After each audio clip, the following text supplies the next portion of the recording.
ఇచ్చిన్నారు. ఇంతవరకు మీ దాసుని నిలబెట్టుకొని ప్రభావ మీరు వాడుకొని మీ కృపను బట్టి వందల స్తోత్రాలు చెల్లించుకుంటాం. మీ ప్రియులు ఆరాధించుకొని ఇచ్చిన గొప్ప కృపను బట్టి వందల స్తోత్రాలు ప్రభావైనా నేను సమస్త స్థుతులకు ఆధారపడుతున్న దేవా మీకే వందనాలు. పాటలు వాక్యాలు సహాయం చేశారు. ఇప్పుడు మీ దాసుని నిలబడి ప్రభా రెండవ వర్తమానం చెప్తుండగా మీరే సహాయం చేయండి ప్రభా. మా జీవితాలను సరిచేసుకున్నట్టుకు వాక్య పిల్లలు మమ్మల్ని పరిచయం చేసుకున్నట్టుకు మాకు అవసరమైన శ్రేష్టమైన అమూల్యమైన అతి పరిశుద్ధమైన మీ మాటలు వినిపింప చేయండి ప్రభా. వినిపించిన మాకు గుర్తించండి ప్రభా. వినే చెవులను మాకు దయచేయండి. మా కన్నులు తెరవండి, మా హృదయం తెరవండి. మాలో మీరే ప్రవేశింపచేసి మీ జ్ఞానం అనుగ్రహింపచేసి మీ మాట విని మాలో చింతనను ఒప్పుకొని విడిచిపెట్టేవారుగా సహాయం చేయండి.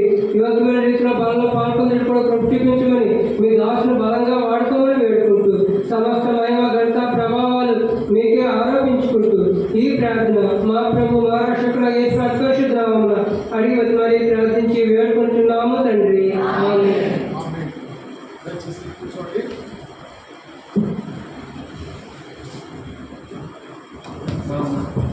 వాళ్ళు వాలిబాలు పొందే ముందు కొద్ది మాటలు ముఖ్యంగా దేవుని వాక్యాన్ని ధ్యానించుకుంటాం.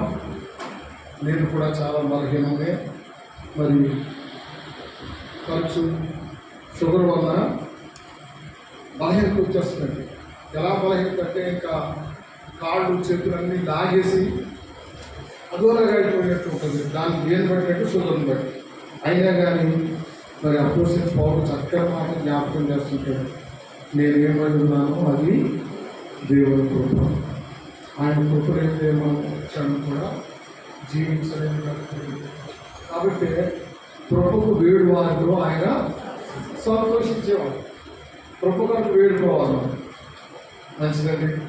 మరి మీ అందరికీ ప్రభునామంలో మరోసారి వందనాలు తెలియజేస్తున్నాను. తమకు ప్రార్థన చేశారైతే చిన్న ప్రార్థన. ప్రేమల తండ్రి, కృపగలిగిన దేవా, ఆయన మీ ప్రియమైన వాటిని ప్రేమించి తీసుకొచ్చారు. హౌస్ ఆఫ్ ప్రేమ్ పరిచయంలో కూడా సహాయం చేశారు. ఆయన దేవుడు రాజు అలాగే తమ్ముడు తిమోతి గారిని క్షేమంగా మా నుంచి నడిపించారు. అలాగే ఎవరి దగ్గర నుంచి వచ్చిన మా ప్రియ కుమార్తె రావడం బట్టి రావడం బట్టి వందన స్తోత్రాలు. తను భవిష్యత్తు జీవితం అంతా కూడా మీ సన్నిధిలో ఎదిగి ఫలించడానికి సహాయం చేయాలి. అలాగే హై స్కూల్ గారి నుంచి వచ్చిన రాణి గారిని బట్టి వందన స్తోత్రాలు. అలాగే మేతా గారి నుంచి వచ్చిన నీ ప్రియ బిడ్డలు చంటిబాబు విజయమ్మ బిడ్డల కొరకే ప్రార్థిస్తున్నాము. అలాగే ఇంకా అనేక మంది అనేక ప్రాంతాల నుండి మీ సన్నిధిని ప్రేమించొచ్చారు. ప్రతి ఒక్కరి కొరకు వందన స్తోత్రాలు చెల్లిస్తూ అజ్ఞానైన నీ దాసు నిలబడి మాట్లాడుతుండగా నీ జ్ఞానం ఇచ్చి, నీ మాట ఇచ్చి, నీ వాక్కు ఇచ్చి ప్రజలతో మాట్లాడి బలలో యోగ్యమైన రీతిగా పారిభాగం పొందడానికి నన్ను మమ్మల్ని సిద్ధపరచడానికి ప్రతి ప్రార్థన యేసు ప్రభు వారి శ్రేష్ఠ నామంలో ప్రార్థించి స్తుతించి వేడుకొంచున్నాము తండ్రి. రండి. మొదటి కొరింథీ పత్రిక 11వ అధ్యాయం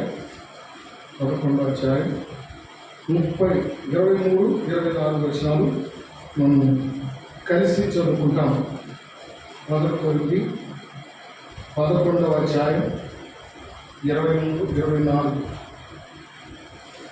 నేను మీకు అప్పగించిన దానిని ప్రభువు వల్ల పొందుకుని ప్రభువు అయిన యేసు తన అతుకు పండ రాత్రి రొట్టెలెత్తుకొని కృంతాస్తును చెల్లించి దాన్ని విరిచి ఇది మీ కొరకైన నా శరీరము, నన్ను జ్ఞాపకం చేసుకున్నట్టుగా దీన్ని చేయడని చెప్పాను.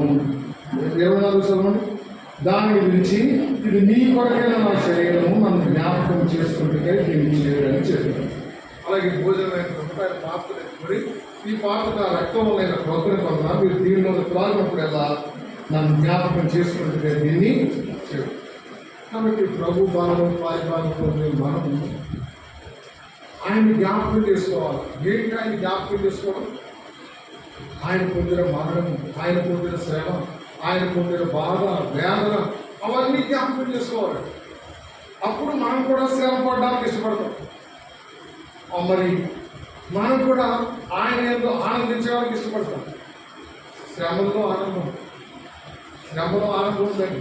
దావీదు అంటాడు, వేల కొద్ది వెండి బంగారం ఆనందించి ధర్మశాస్త్రము శ్రమను దీనికి నాకు మేలు ఆయన వచ్చాడు. అనుకుంటాం మనం క్రైస్తవ జీవితంలో శ్రమలు కాదు కానీ ఆశీర్వాదం పొందడానికే నన్ను పిలిచావు ప్రభు అంటే ఆశీర్వాదం కొరకే మనం పిలవబడి నిజమే. ఆశీర్వాదములకు వారసులకు మనం ఏం చేసే దేవుడు పిలిచాడు. ఎవరికి ఇస్తాడు ఆశీర్వాదం? ఆయన మాట విన్న వారికి. చూడు, పిల్లలు కూడా ఆయన మాట, తల్లిదండ్రులు మాట వింటే వాళ్ళు సంతోషించేవారు ఉంటారు. నువ్వు తల్లిదండ్రులు మాట వినకుండా నీ ఇష్టానుసారంగా జీవిస్తూ మేలు చేయాలంటే ఎలా చేయగలం? అనేకమంది మేలు చేయాలనుకుంటాం మేము, కానీ చేసి వచ్చేటప్పటికి ఏదో వ్యతిరేకం. అందుకనే తండ్రి కుమారుల జాలి పడ్డట్టు యెహోవా మన ఎల్ల చాలు. తండ్రి కుమారులు ఎప్పుడు కూడా ఏం చేస్తారండి? జాలి పడుతున్నాడు. నాయుడు జాలి పడుతున్నాడు, మన యొక్క జాలి పడుతున్నాడు. సరే, ఉదయకాలం ఏం చూసారు చెప్పండి. ఎందుకు ఆలోచించాలంటే 5 విషయాలు ఇచ్చాం. ఆయన ఇచ్చే రక్షణ బట్టి, ఆయన చేసే వేదను బట్టి, ఆయన ఇచ్చే విజయాన్ని బట్టి, ఆయన కృపను బట్టి, ఆయన చూస్తున్న కృపను బట్టి, ఆయన పరలోక రాజ్యాన్ని మన కొరకు సిద్ధపరుస్తున్న దాన్ని బట్టి ఆయన మనము ఆలోచించవచ్చు. అంటే చాలా ఆలోచించవలసిన వారు ఇది చెప్పాను. ఆరాధన చాలా ప్రాముఖ్యమైనది. ఆరాధించుకుంటారు, దేవుని సన్నిధికి వచ్చి వెళ్ళిపోతే దేవుడు విచారపడతాడు. ఆయన మన నుండి ఆశపడేది ఆరాధన. ఆయన నుండి మన నుండి ఆశపడేది ఆయన డబ్బు కాదు. ఆయన డబ్బు అక్కర్లేదు. మాకు కావాలి, మనకు కావాలేమో కానీ ఆయనకు అక్కర్లేదండి. ఆయనకి ఇవ్వాలి. ఎప్పుడు ఇవ్వాలా అది కూడా చెప్తాను మీకు. అయితే 3 విషయాలు మీకు ఈ సమయంలో చూపించి నేను చూపిస్తాను. ఎందుకంటే చూడము, అదే 11వ అధ్యాయం 2వ మాటలో ఒక మాట ఉంది. 28వ వచనం, ప్రతి మనుషుడు అలా చేసి ప్రతి మనుషుడు తను తాను పారిభాగంతో మనము ఏం చేయాలి? సమయంలో మనము పరీక్షించుకోవాలి. కానీ మనం సాధారణంగా ఎదురు వాళ్ళని పరీక్షించడానికి ఇష్టపడుతుంది, ఎదుటి వాళ్ళని పరీక్షించడానికి ఇష్టపడుతుంది. అయితే దేవుడి లెక్కలో మాత్రం మనల్ని మనమే పరీక్షించుకోవాలి, మనల్ని మనమే విమర్శించుకోవాలి. విమర్శ కూడా మనమే విమర్శించుకోవాలి. నేను ఎలా నిలబడుతున్నాను, నేను ఎలా కూర్చుంటున్నాను, ఎప్పుడు దేవుని సన్నిధికి వస్తున్నాను, ఎప్పుడు దేవుడిని ఆరాధిస్తున్నాను. హెచ్చుగా చూడండి, ఖచ్చితంగా ఆరాధిస్తుంది ఆమె. మీరు ఎప్పుడైనా సరే గమనించండి, మనం ప్రతి వారం వచ్చినా ఆమె ఒక్కొక్కసారి రాకపోవచ్చు, ఎందుకంటే పరిస్థితులు బట్టి. అయితే వచ్చినప్పుడు ఖచ్చితంగా ఏం చేస్తుంది? ఆరాధన. అది దేవుడికి ఇష్టమైన కార్యం. ఆయన చేసిన వేరును బట్టి, ఆయన ఇచ్చిన రక్షణ బట్టి, ఆయన ద్వారా పొందుతున్న మనం అన్ని విషయాలను బట్టి ఏం చేయాలి? మనం ఆయన ఆరాధించాలి. లాజరు గారు కూడా ఆరాధించాలి వచ్చేవారు. మరి కుమార్తెలు ఆరాధిస్తున్నారు కాబట్టి మరి సచివత్వం ఆరాధిస్తారు. ఇంకా లాజరు గారు ఒక్కడే మిగిలిపోయారు. ఆయన కూడా ఆరాధించేస్తే సంపూర్ణంగా కుటుంబం. అందుకనే యెహోషువ గారు చెప్తారు, నేను నా ఇంటి వారును. కాబట్టి నేను పెట్టాలి. సరే, చూడండి ఎలాంటి పాలుభాగం పొందారు ఇతరులు. అపోస్తల కార్యం 2వ అధ్యాయం 27వ వచనం చూడడం. అపోస్తల కార్యాలు 2వ అధ్యాయం 47వ వచనం. సుమా, అపోస్తల కార్యాలు 2:47. అందరూ చదువు. ఆనందంతోనూ నిష్కపటమైన హృదయంతోనూ ఆహారం పుచ్చుకొనుచుండిరి, మరియు ప్రభు రక్షణ పొందుతున్న వారిని ఆనందము వారితో. ఎలా పుచ్చుకున్నారంటే ఆహారం ఆనందంతోనూ నిష్కపటమైన హృదయంతో. ఉదయకాలం మనం చూసిన అన్నింటిలో కూడా సంతోషం, ఆనందమైన మాటలు వస్తాయి. సంతోషం, ఆనందం. అసలు క్రైస్తవ జీవితం అంటేనే ఏం జీవితం? సంతోషం కలిగిన జీవితం, ఆనందించే జీవితం. చక్కగా ఆరాధన చేస్తే ఎంత మధురంగా ఉంటుందో దేవుని బిడ్డలు. ఆయన కోరుకునేది ఆరాధన. నీ నుండి నా నుండి ఆయన కోరేది ఆరాధన. తర్వాత నెక్స్ట్ అన్ని చేసే పనులు. మొట్టమొదటిగా మన హృదయపూర్వకంగా ఆయన ఏం చేయాలండి? ఆరాధించాలి. ఆదివారం 4 ఆరాధనలు చూస్తాము. ఒకటి ఏంటి? పాటల ద్వారా ఆరాధన. 2వది నోటి ద్వారా వ్యక్తిగతంగా ఆరాధన. 3 ప్రభు వల్ల ఏమంటే ప్రభు వల్ల ఆరాధన.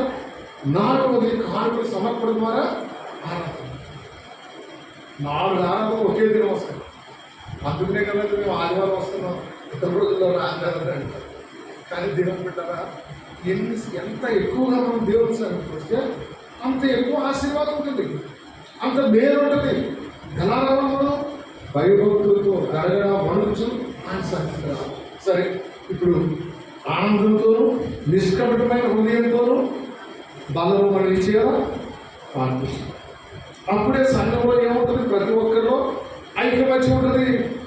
అందుకనే కేవలంగా 3:33 చెప్తాడు. మేము ఎప్పుడు చదువుకుంటాం సేవకుల మీటింగ్లో, మా వాళ్ళు ముందు చదివింది ఏంటంటే 137 చెప్తారు, 136 చెప్తారు, అత్యంత 133 సహోదరులు ఐక్యతగా నివసించుక మీటింగ్ అయిపోయిన సకలంలో చూడండి. వాళ్ళ మీద వీళ్ళ మీద వాళ్ళ పాస్టర్ మీద చెప్పుకుంటుంటారు. కానీ పట్టబడి చదివేది మాత్రం ఏ రాజ్యంలో 137 అధ్యాయం. సహోదరులు ఐక్యతగా నివసించుట ఎంత మేలు, ఎంత మనసు. దాంట్లో మనకు సంఘంలో ఐక్యత కలిగి ఉండాలి. అప్పుడే మనం మరి బలలో విరుద్ధమైన రీతిగా పారిభాగం పొందగలం. మీకు 7 మాటలు 5 మాటలు కాదు, కానీ 3 మాటలు చూపించి నేను చూపిస్తాను. ఎందుకంటే 3 మాటలు రండి. మొట్టమొదటిగా 2 కొరింథీ 13వ అధ్యాయం 5వ వచనం. 2 కొరింథీ 13వ అధ్యాయం 5వ వచనం. త్వరగానండి.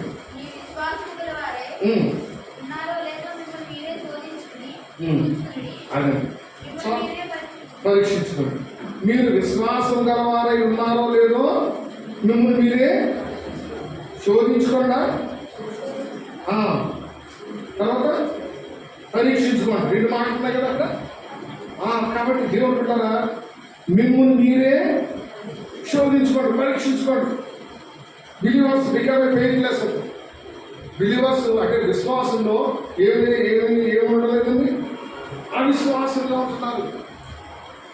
ఎందుకని? విశ్వాసం కనుక దాన్ని కొనసాగించేవాడని యేసు వైపు వారు చూడలేకపోతే, ఈ లోకంలో ఉండే అనేకమైన వాటి వైపు చూచి ఆ మొక్క మీద కూడా అదే రిఫ్లెక్షన్ వచ్చేస్తుంది, అదే మనుషులు కూడా రిఫ్లెక్ట్ అయిపోతుంది. అందుకనే ఆ యొక్క పేతురు సముద్రం మీద నడిచినప్పుడు ఎవరిని చేయడం మొట్టమొదటిగా ప్రభు వైపు చూస్తూ ఆయన చేయి చాపితే ఆ చాపలేదు ముందు నడిచే వచ్చామన్నాడు. 4 అడుగులు 5 అడుగులు వేసేటప్పటికి ఏం చూశాడైనా ఇలాగే చూసాడితే గురికి పోసాడితే అప్పుడు ప్రభు ఉన్నాడు కాబట్టి వాళ్ళు ఆయన చేయించి ఏం చేశాడు? అంత విశ్వాసి ఎందుకు? కాబట్టి మనం విశ్వాసంగా ఉన్నామో లేదో మనం పరీక్షను చూసుకోవాలండి. 11వ అధ్యాయం మొదటి వచ్చింది ఏముంటుంది? విశ్వాసం అంటే ఏంటో అక్కడ చక్కగా చెప్తున్నాడు. ఏమంటాడు? విశ్వాసం అన్నది నిరీక్షింపబడి వాటి యొక్క నిజ స్వరూపము, అదృశ్యమైనది ఉన్నవాటికు రుజువుమైనది. ఏంటి అదృశ్యం? పరలోకం మనం ఎప్పుడైతే చూసామా? చూడలేదు, కానీ పరలోకం ఖచ్చితంగా ఉంది. అదే కదా మనం ఇందుక 5వ మాటగా చూస్తాం. పరలోకాన్ని దేవుడు మన కొరకు ఏం చేస్తామంట? సిద్ధపరుస్తున్నాడు, చక్కగా అలంకరిస్తున్నాడు. మనం అయితే పెళ్లికి సిద్ధపరుస్తాం. అమ్మో రూములు పెద్ద అరాడు చేస్తాం, దాన్ని ఏమో కట్టేస్తాం. అక్కడ ఏంటండి మొత్తం చాలా బాగా అలవాటు చేస్తాం. ఎంత ఇవ్వము పూలు కంటే 60,000 అయిందండి పూలకి. ఏంటమ్మా పెళ్లి పూలకి 60,000 అయింది. దాన్ని అలంకరించడానికి ఒక 20,000 40,000 అది అవుతుంది. ఏంటి అని 2 గంటలు 3 గంటలు అయిపోయిన మళ్ళీ అవి వాడిపోతాయి, నలిగిపోతాయి. అవి తీసేసి మళ్ళీ ఏం చేయాలి? పడేసి ఖాళీ చేయాలి. హాలు అయితే పరలోక రాజ్యం కొరకు ఎంతమంది ఆశపడుతున్నాం, ఎంతమంది సిద్ధపడుతున్నాం? అందుకనే పరలోక రాజ్యం గురించి చెప్తూ అదృశ్యమైనది ఉన్నవాటకు రుజువుమైనది ఏంటి? విశ్వాసం. అందుకే ఇక్కడ ఏమన్నా చదువుకుని మిమ్మల్ని మీరు విశ్వాసం కావాలని ఉన్నారో లేదో మిమ్మల్ని మీరే శోధించి పరీక్షించుకోండి. పరీక్షించుకున్నామా? మనమే విమర్శించుకునేట మీరు పొందకపోతుంది. చూడండి, మరి హెబ్రీ 11వ అధ్యాయం 4వ వచనం ఎక్కువ మాట్లాడము. హెబ్రీ 11వ అధ్యాయం 4వ వచనం.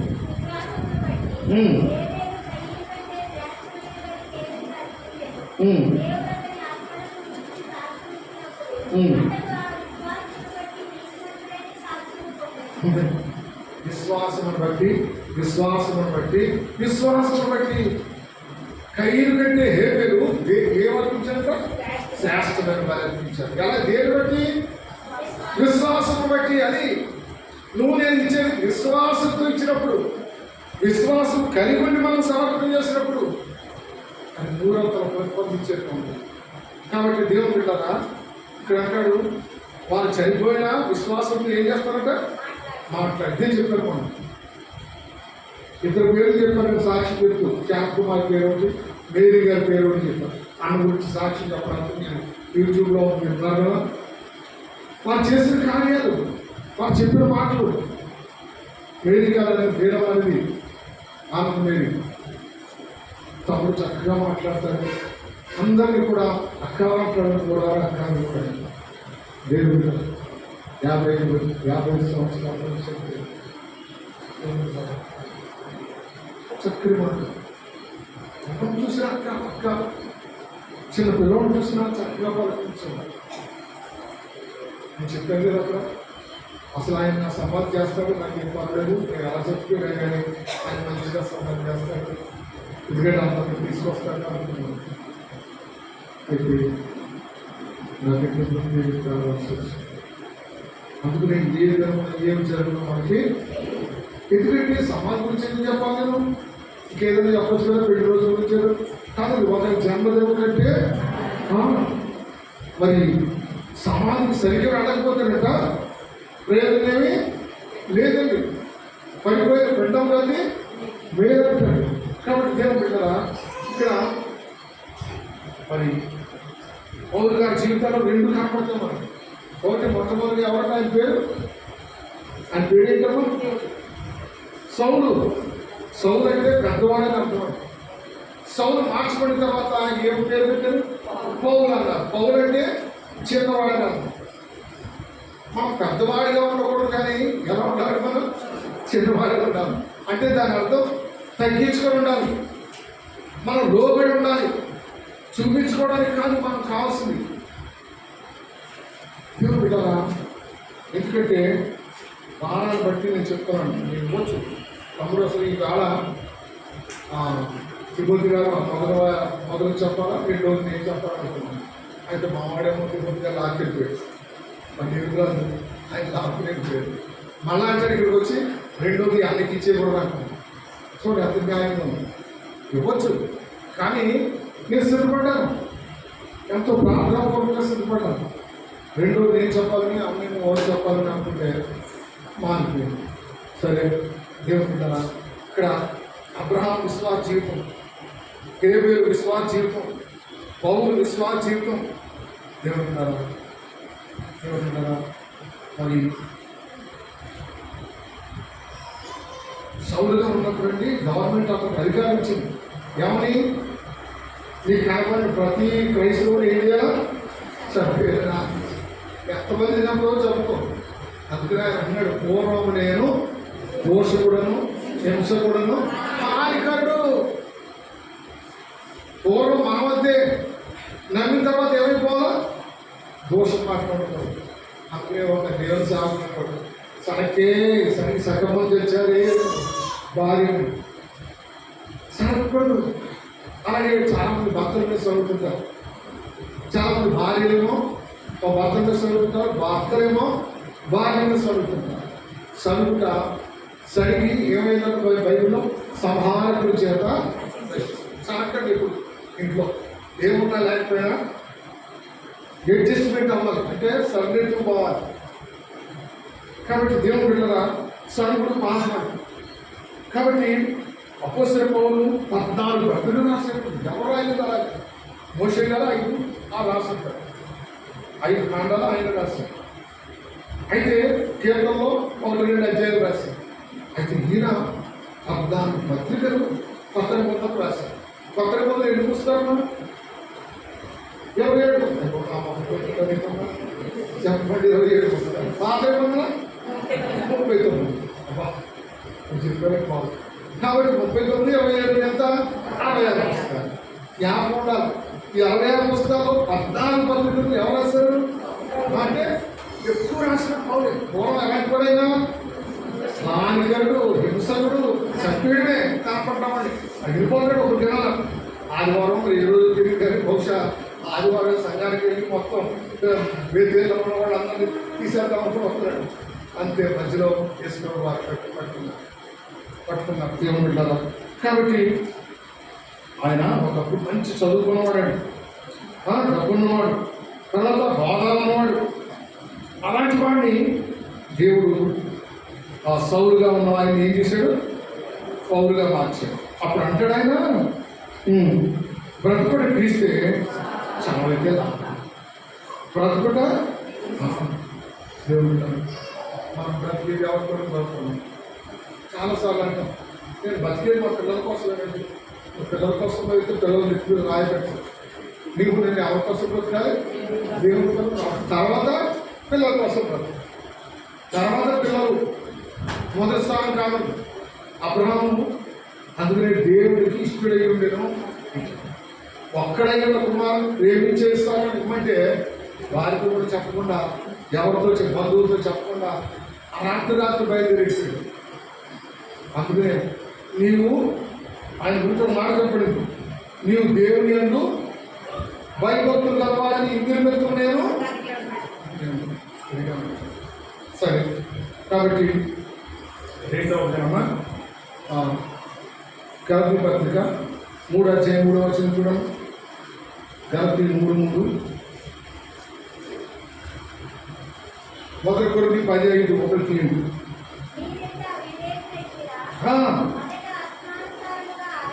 ఆరంభించి మొదట ఆత్మానుసారంగా ఆరంభించి చాలా మంది మొదట్లో నమ్మకం ఉంటారు. దేవుడికి ఇవ్వడంలో నమ్మకం. మొట్టమొదటి జీతం వస్తుంది కదా ప్రభుత్వం తీసి పెడతాం, అలాగే చేస్తారు చాలా మంది. అయితే ఉండే కొద్ది ప్రభుత్వం తగ్గిపోతుంది. అయితే బైబిల్ ఏం చెప్తుందంటే, మీ రాబడి చిల్లి సంచిలో 10 వారు జీతం చేసి సంపాదించే జీతం ఏమైపోతుందంట? చిల్లి సంచిలో వేసుకుంటే కనబడలేదు. కానీ అంత ఎక్కడ వస్తుందండి? 50 కోట్లతో తెలియదు. అవును, దేవుడు బాగా మోగిస్తున్నాడు. దేవుడికి ఇవ్వకుండా నీవు కొనుక్కోవడాలు, దాచుకోవడాలు, ఇంకా ఏదేదో సమకూరుస్తున్నారేమో. జాగ్రత్త, మీరు ఇక్కడ సమకూర్చుకోవద్దు. ఎక్కడ సమకూర్చుకోమంటుడైనా పరలోకమందు మీ కొరకు ధనమును. కాబట్టి దేవుడికి నాకేం చేయాలి? ఆగస్టు 15 వస్తుంది. ఎవరు చేస్తారో తెలియదు, కానీ ఓపెన్ చేయాలి. ఇప్పుడు ఎవరు చేయకపోతే ఏం పర్లేదు, చెప్పుకోవాలి. కానీ అయితే అలాగే మీరు మనం ప్రతి వారు మన భారం అంతా ఒక్కడే భరించకూడదండి. మన భారం ఇతరులతో ఏం చేయాలా? పంచుకోవాలి. కాబట్టి ఆగస్టు 15 వస్తుంది. చక్కగా మనం ఓపెన్ చేసేవాళ్ళు చాలా సంవత్సరాలు ఓపెన్ చేసాం. ఇప్పుడు ఓపెన్ లేదు, అంతా అయిపోయింది. సరే, తర్వాత విషయం. కాబట్టి మొదట ఆత్మానుసారంగా గురించి ఇప్పుడు సరే. కాబట్టి ఇశ్రాయేలీయులు మొట్టమొదట కొద్దిమంది, తర్వాత 8 లక్షలు చెప్పారంటే 6 లక్షలు కాల్పడాలన్నారు. తర్వాత 30 లక్షల మంది అయ్యారు. ఎవరు? ఇశ్రాయేలీయులు. కానీ వెళ్ళింది 2 ఇద్దరైపోయింది. కుటుంబాలు తీసేయండి. కాలేవు ఎవరు? ఎందుకని 30 లక్షల మంది, 6 లక్షల మంది, 2 లక్షలు, ఇలాగా 8 లక్షల మంది అంతకంతకు తగ్గిపోతూ వచ్చారు. అందుకే మొదట ఆత్మానుసారంగా ఆరంభించి శరీరానుసారంగా ముగిస్తారా అని అడుగుతున్నారు క్వశ్చన్. చూడు, మొదటి కొరింథీ 10:5 అయితే వారిలో ఎక్కువ మంది దేవునికి ఇష్టంగా ఉండకపోయేది కనుక అరణ్యంలో సంహరింపబడేది. మనం చోట రాలిపోయేలా ఉంటుంది. అరణ్యంలో వాళ్ళు ఏమైపోయారంట? రాలిపోయారు. పిట్టల వల్ల రాలిపోయారు. ఎందుకని? వారిలో ఎక్కువ మంది దేవునికి ఇష్టలుగా ఉన్నాయి. ఇక సోదరి స్నేహితుగా, నువ్వు దేవునికి ఇష్టలుగా ఉండాలి, దేవునికి ఇష్టరాలుగా ఉండాలి. అప్పుడే మనం దేవుని ప్రేమించినట్టు అవుతుంది, ఆయన మనల్ని ప్రేమించినట్టు అవుతుంది. ఆయనకి ఇష్టలుగా ఉండకుండా మన ఇష్టానుసారంగా జీవిస్తూ ప్రభువా ప్రభువా అని పిలుచుట ఎందుకంటాడు. కాబట్టి చూడమ్మా, హెబ్రీ 3:19 హెబ్రీ 3:19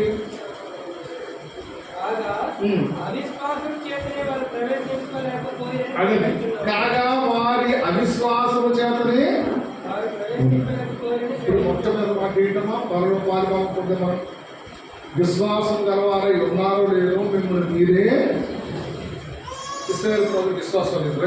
రెండో టైం గలతి 6వ అధ్యాయం 4వ వచనం. గలతి 6వ అధ్యాయం 4వ వచనం. గలతి 6:4. త్వరగండి. ప్రతి వాడును తాను చేయి పని పరీక్షించి చూసుకున్నవాళ్ళు అప్పుడు ఇతరులను బట్టి కాక తనను బట్టి అతనికి అతిశయం కలుగును. చేసిన పని కాదు, చేయబోయే పని కాదు. ప్రతివాడు తాను చేయు పనిని పరీక్షించి చూసుకోవాలి. పట్టబడిందమ్మా విశ్వాస జవాబై ఉన్నామో లేదో మనము. రెండోది ఏంటి? పని మనం చేసే పని బైబిల్ ఉందమ్మా. ప్రతి వారికి వారి పని నియమించాడు. ఒక్క పని గాడి చేయకూడదు, గాడి పని ఒక్క చేయకూడదు. తెలుసా మరి కుమార్ ఆ సాంగ్ తెలుసు కదా. సాంప్రదాయం దగ్గర ఒక్కొక్కటి ఏం చేసిన మేడం గారు పోగొడుతున్నారు. కాబట్టి ఒక్క పని ఒక్కే చేయాలా. గాడి పాపం దొంగడు వచ్చేటప్పుడు అరిచేస్తున్నాడు. అరిచేస్తుంటే లేచి దొంగ బాధి దాని ఎదురుపాడు చేస్తున్నాడని కొట్టాడు. కానీ అదే కుక్క కుక్క దేని చేసుకుంటామో కాపలా చేస్తుంది. చక్కగా అది చేయాలి. సరే మనకి అది కాదు. కాబట్టి ప్రతివాడు తాను చేయని పనిని పరీక్షించుకోవాలి. మనం ఏ పని చేస్తున్నాం, దేవుడి ఇంట్లో ఏదైనా పని చేస్తున్నామా, వాళ్ళే వచ్చి తెలియాలి. సాపం పొద్దున్న చెప్పడం జరిగింది. ఎందుకు ఇంటికి వచ్చాడు మరి అమ్మగారు మానవ ఎందుకు వచ్చారో బాబంటే వచ్చారు కదా, వచ్చారు తేజ కదా నీ పేరు. కాబట్టి ఎందుకు వచ్చారో బాబంటే చేపలు వేయడానికి వచ్చారు అనుకుంటున్నాను. బోర్డు ఆయన చేపలు ఎప్పుడు ఎంత టైం డాక్టర్ పాపం అయిపోయింది అని పాపం ఆశతో వచ్చారు. కాబట్టి మనం చేసే పని దేవుడి కొరకు. కాబట్టి ఒక్కడే చేయాలి. ఆ సత్యోత్తమే చేయాలి, ఆ మరియమ్మగానే చేయాలి, ఆ పూజమే చేయాలి, ఆ దేవమే చేయాలి.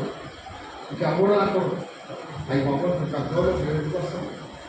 ఏమవుతుందా నువ్వు పౌరుడు కాదు, నువ్వు సౌడు కాదు. ఎవరంటే నువ్వు పౌరుడంటే చిన్నవాడు, సౌడంటే పెద్దవాడు. దాన్ని ఎంత తగ్గించుకోవాలంటే చూసి భార్య ఉంది, ఎంత బాగా డ్యాన్స్ చేస్తారో దేవుని సన్నిధిలో ఆ పనివాడితో పాటు నువ్వు కూడా చేస్తున్నావు. అంతే. మరణించే వరకు ఏం కలగదు.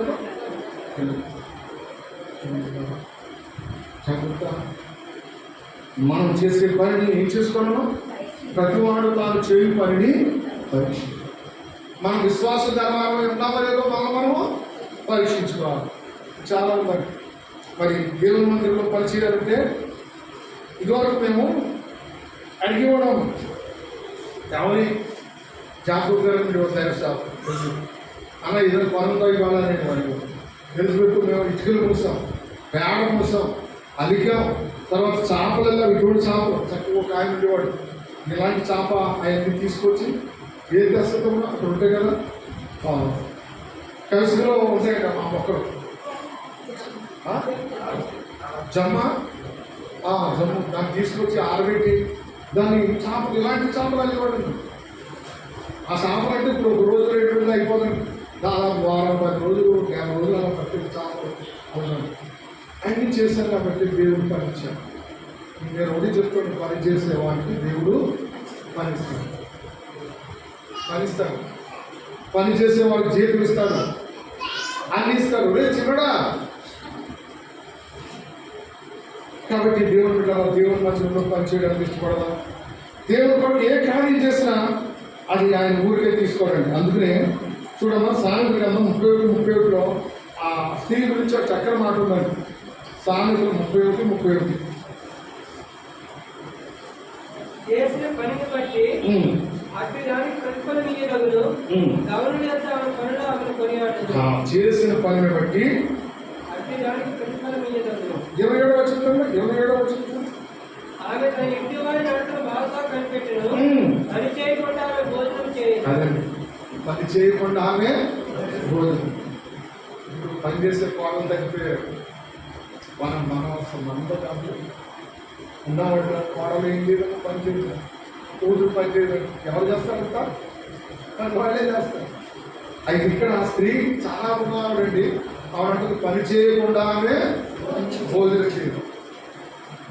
కాబట్టి దేవుని మందిరంలో పనిచేసి వంశం అది ఆశీర్వాదం. సరే రండి, మూడవదిగా ఒక్క మాట చదివి 2 కొరింథీ 9:7 టైం అయిపోయింది. 2 కొరింథీ 9:7 7, 8, 9 3 క్షమించండి ఆగండి. 2 కొరింథీ 9 మొత్తం అందరూ కలిసి వద్దాం. 2 కొరింథీ ఎంతన్నా 9 మళ్ళీ చెప్పండి. 2 కొరింథీ 9 7, 8, 9 అందరూ కలిసి చదువుకుని సనుగు కొనకయు బలవంతమైన కనకయు ప్రతివాడు తన హృదయంలో నిశ్చయించుకున్న ప్రకారం ఇవ్వలేదు.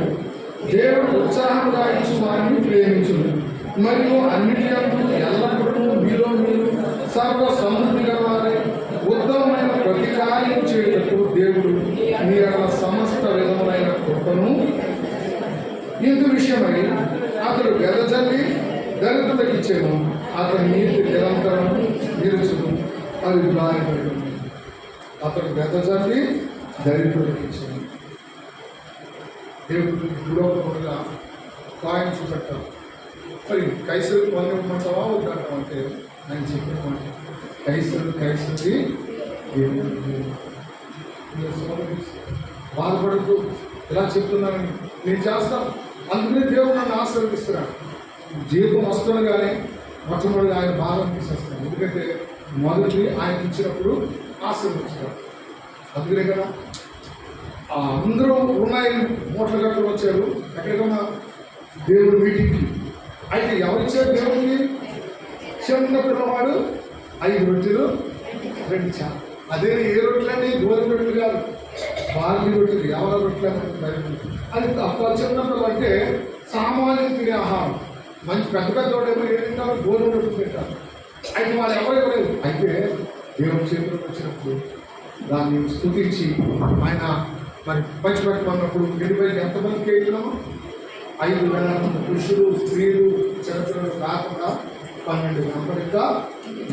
కాబట్టి నువ్వు దేవుడికి ఇస్తే దేవుడి చేతులు పెట్టి అది ఆశీర్వదించడం, ఇతరులు నీ ద్వారా ఆశీర్వదించబడతారు, సంఘం ఆశీర్వదించబడుతుంది, కుటుంబాలు ఆశీర్వదించబడతాయి. కాబట్టి 15వ తారీఖు ఏం చేయాలో మనం ప్రార్థన చేసుకుని తీర్మానం చేసుకున్నాం. రేపు ప్రార్థన చేద్దాం. త్వరగా మీరు మళ్ళా తీసేయండి.